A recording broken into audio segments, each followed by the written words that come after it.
எபேசியர்களின் நிருபம் 4ஆம் அதிகாரம். எபேசியர் 4ஆம் அதிகாரம். சில வசனங்களை சேர்ந்து வாசிக்க போகிறோம். எல்லாரும் சேர்ந்து வாசிக்க போகிறோம்.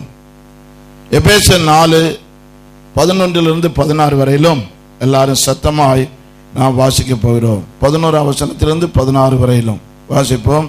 மேலும் நாம் அனைவரும் தேவனுடைய குமாரனை பற்றி விசுவாசத்திலும் கிறிஸ்துவின் நிறைவான வளர்ச்சியின் அளவுக்கு தக்க பூரண புருஷராக வரைக்கும் பரிசுத்தவான்கள் சீர்பொருந்தும் பொருட்டு சுவிசேஷ ஊழியத்தின் வேலைக்காகவும் கிறிஸ்துவின் சரீரமாகிய சபையானது பக்தி விருத்தி அடைவதற்காகவும் அவர் சிலர் அப்போஸ்தலராகவும் சிலர் தீர்க்கதரிசிகளாகவும் சிலர் சுவிசேஷகராகவும் சிலர் மேய்ப்பராகவும் போதகராகவும் ஏற்படுத்தினார். நாம் இனி குழந்தைகளாயிராமல் வஞ்சிக்கிறதுக்கு ஏதுவான தந்திரமுள்ள போதகமாகிய பலவித காற்றினாலே அலைகளைப் போல அடிபட்டு அலைகளாயிராமல் அன்புடன் சத்தியத்தை கை கொண்டு தலையாகிய கிறிஸ்துவுக்குள் எல்லாவற்றிலேயும் நாம் வளர்களாய் இருக்கும்படியாக அப்படி செய்தார். அவராலே சரீரம் முழுதும் அதற்கு உதவியாக இருக்கிற சகல கணுக்களினாலும் இசைவாய் கூட்டி இணைக்கப்பட்டு ஒவ்வொரு அவயவமும் தந்தன் அளவுக்கு தக்கதாய் கிரியை செய்கிறபடியே அது அன்பினாலே தனக்கு பக்தி விருத்தி உண்டாக்குறதற்கு ஏதுவாக சரீர வளர்ச்சியை உண்டாக்குறது. நல்ல பிதாவே, இந்த வசனங்களை எங்களுக்கு ஆசீர்வதித்து தாரும். இதன் மூலமாய் கொடுக்கப்படுகிற செய்தி யாவருக்கு பிரயோஜனமாயிருக்க அவர்கள் அதன்படி நடக்க நீர் உதவி செய்தருளும். இயேசுவின் நாமத்தில் பிதாவே, ஆமென். சபை உலகமெல்லாம் வளர்ந்து பெருகி வருகிறது. ஆண்டவராய் இயேசு கிறிஸ்து சபையை கட்டுகிறார். சபை என்னென்ன வட்டாரங்களில் வளர வேண்டும் என்று நான் உங்களோடு பகிர்ந்து கொள்ள விரும்புகிறேன். நேற்று நடந்ததான கருத்தரங்கிலே சபை வளர்ச்சிக்கு தடைகளை பற்றி சொன்னேன். சபை வளர்ச்சிக்கு தேவையானவர்களை பற்றி அங்கே பேசினேன். அதை தொடர்ந்து இன்றைக்கு நாம் தேவனுடைய பிள்ளைகளாகிய நாம் என்னென்ன வகையில் வளர வேண்டும் என்பதை உங்களுக்கு சொல்ல விரும்புகிறேன். வளரும் என்பதாக முதலாவது கிறிஸ்துவுக்குள் பிறந்தவர்களாக இருக்க வேண்டும். ஒரு குழந்தை என்று சொல்லும்போது அது முதலாவது பிறந்த பின்புதான் வளர்ச்சியை பற்றி பார்க்கிறோம். சபைக்கு எத்தனை வருடம் வந்தாலும் முதலாவது நாம் மனம் திரும்பி இயேசு கிறிஸ்துவுக்குள்ளே மறுபடியும் பிறந்தவர்களாக இருக்க வேண்டும். ஆலயத்துக்கு வருகிறதுனால எல்லாரும் மறுபடியும் பிறந்தவர்கள் என்று சொல்ல முடியாது. சபைக்கு பல வருடங்கள் வந்தாலும் சிலர் ரட்சிக்கப்படாமலே பாவ மன்னிப்பு நிச்சயம் பெறாமலே சபைக்கு வந்து கொண்டிருப்பார்கள். அது பேர் கிறிஸ்தவ சபை என்று சொல்லிவிட்டால் போதாது. ஆவிக்குரிய சபைகளிலும் நான் அதை பார்க்கிறேன். நான் மதுரையில் போதகராக இருந்த ஒரு சபையிலே நீண்ட நாட்களாக பாஸ்டராக இருந்தேன். என்னுடைய பிரசங்கத்தை ஒரு வாரந்தோறும் தவறாமல் கேட்பார். ஆனால் பல வருடங்கள் அவர் ரட்சிக்கப்படவில்லை என்று எனக்கு தெரியும். சபைக்கு தவறாமல் வருவார், ஆனால் மனம் திரும்ப மாட்டார். நீங்க இங்க அப்படி இருக்கிற ஒரு ஆட்கள் இருந்தீர்கள் என்றால் நீங்கள் மனம் திரும்புங்கள். அல்லேலூயா. ஆராதனைக்கு வந்தால் போதாது, ஆண்டவருக்கு தம்முடைய வாழ்க்கையை ஒப்பு கொடுத்து ஆண்டவர் என்னுடைய உள்ளத்திலே பிறந்து விட்டார், என் பாவங்களை எல்லாம் மன்னித்து விட்டார் என்ற அனுபவம் தான் கிறிஸ்தவ ஜீவியத்தின் ஆரம்பம். நீங்க 50 வருஷம் சர்ச்சைக்கு போனாலும் மனம் திரும்பாமல் இருந்தால் அந்த 50 வருடங்களும் வீண் தான். நீங்க என்றைக்கு மனம் திரும்பி இயேசுவின் பிள்ளையா மாறுறீங்களோ அதுக்கப்புறம் தான் உங்களுடைய கிறிஸ்தவ வாழ்க்கையை ஆரம்பிக்கிறது. சில கிறிஸ்தவ குடும்பத்தில் பிறந்தேன்னு சொல்லுவாங்க. கிறிஸ்தவ குடும்பத்தில் பிறந்தாலும் கிறிஸ்துவுக்குள் பிறந்த பின்புதான் நம்முடைய கிறிஸ்தவ வாழ்க்கை ஆரம்பிக்கிறது. சிலருக்கு பேர் கிறிஸ்தவ பேர்லாம் இருக்கும். டேவிட்னு இருக்கும், மத்தேயுன்னு இருக்கும், எஸ்தர், மேரின்லாம் இருப்பாங்க. அதை வச்சுட்டு நம்ம அவங்க கிறிஸ்தவங்கன்னு சொல்கிறோம். கிறிஸ்தவங்கன்னு சொன்னால் பேரை வச்சு சொல்ல முடியாது. எங்கள் தெருவில் 2 நாய்க்கு கிறிஸ்தவ பேர் தான் இருக்கு. ஒன்று ஜிம்மி, இன்னொன்று டாமி. டாமினா தோமா, இந்தியாவுக்கு மிஷினரியாக வந்தவர். ஜிம்மின்னு சொன்னால் ஜேம்ஸு, அவர் நல்ல அப்போஸ்தலர் தான். ஆனால் இந்த 2 நாயும் பரலோகத்துக்கு போகாது. பேர் இருக்கிறதுனால, கிறிஸ்தவ பேர் இருக்கிறதுனால ஒருவன் பரலோகத்துக்கு போக மாட்டான். ஆமென். கிறிஸ்து எனக்குள்ள இருக்கிறார், என் பாவங்களை மன்னித்திருக்கிறார் என்ற நம்பிக்கை பெற வேண்டும். சர்ச்சுக்கு வர்ற சிலருக்கு அந்த நம்பிக்கை இல்லை. உங்கள் பாவம் மன்னிக்கப்பட்டிருக்கான்னு சொன்னால் எல்லாம் அப்படி தான் நினைக்கிறோம்பா. உங்களுக்கு கல்யாணம் ஆயிருக்கான்னு சொன்னால் அப்படி தான் நினைக்கிறேன்னா சொல்லுவீங்க. என்ன சொல்லுவீங்க? கல்யாணம் ஆயிருக்கான்னா என்ன சொல்லுவீங்க?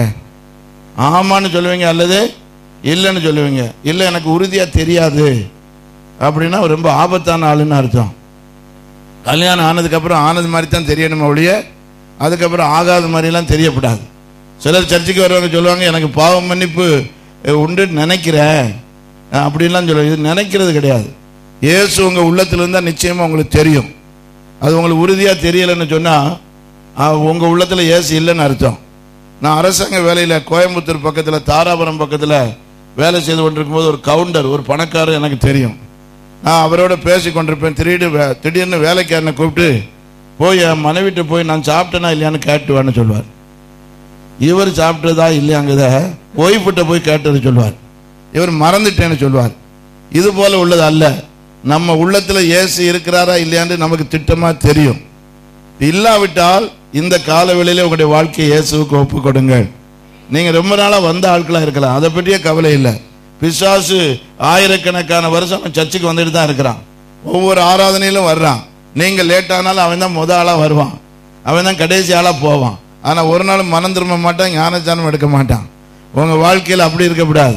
நீங்க முதல்ல செய்யக்கூடிய காரியம் உங்க உள்ளத்துல இயேசுவை ஏற்றுக்கொண்டு, இயேசு என் உள்ளத்துல வந்து விட்டார், என் பாவத்தை மன்னித்து விட்டார், இன்றைக்கு மரித்தாலும் பரலோகத்துக்கு போகிறேன் என்ற நம்பிக்கை பெறணும். கரங்களை தியானம் சொல்லுங்க.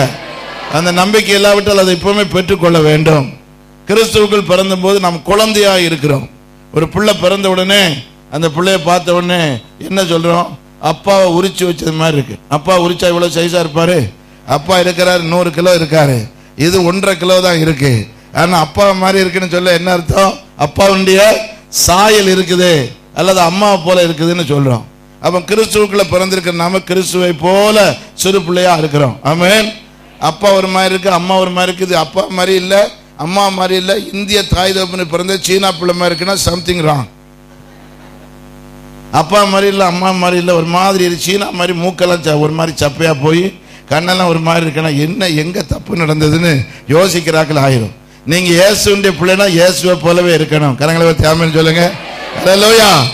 இயேசு பிள்ளைனா இயேசுவை போலவே இருக்கணும். இயேசு பிள்ளை இருந்துட்டு பிசாசு பிள்ளை மாதிரி நடக்கப்படாது. இயேசுவை போலவே இருக்கணும். ஆனா குழந்தையாத்தான் இருக்கிறோம். குழந்தை வளரணும். குழந்தை வளரணும்னா என்ன செய்யணும்? குழந்தை பிறந்த உடனே பிள்ளை என்ன செய்யும்? பிள்ளை பிறந்த உடனே என்னைக்கா சிரிச்சதா கேள்விப்பட்டிருக்கீங்களா? இதுதான் உலகமா, இது நல்லா இருக்க அப்படி என்னைக்கா பிள்ளை சொல்லியிருக்கா? பிள்ளை பிறந்த உடனே என்ன செய்யும் தெரியுமா? ஆளும். பாருங்க, ஒரு பிள்ளை பிறந்த சந்தோஷமே இருக்காது. இந்த பாவப்பட்ட உலகத்துல பிறந்தமே ஆளும். பிள்ளை அழாம இருந்தா டாக்டர் சொல்றாங்க மெதுவா தட்டுங்கன்னு சொல்றாங்க. அழ வைக்கணுமா? அப்பதான் அது இருதயம் சரியாகுமா? பிள்ளை அழ ஆரம்பிக்குது, பிறகு அது வளர வளர நிறைய பேர் அழ வைக்குது.